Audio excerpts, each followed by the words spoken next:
Бесплатная передовка камина для дома из кирпича.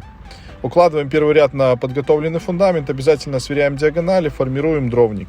Перекрытие будет у нас лучковая арка, соответственно запиливаем элементы под клин и формируем арку. Укладываем уголки, перекрываем внутреннюю часть. Формируем под камина из шамотного кирпича. Дальше выкладываем стенки и формируем нишу под угли.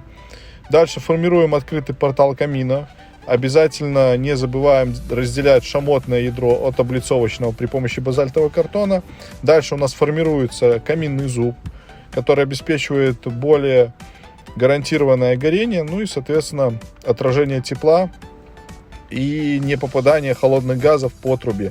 Дальше формируем дымосборник. Все должно быть подрезано, максимально сглажено. Дальше формируется у нас перекрытие дымосборника и выход на трубу. Формируем трубу. Труба у нас шестерик. Соответственно, устанавливаем задвижку поворотную. Дальше формируем трубу, если необходимо, распушку.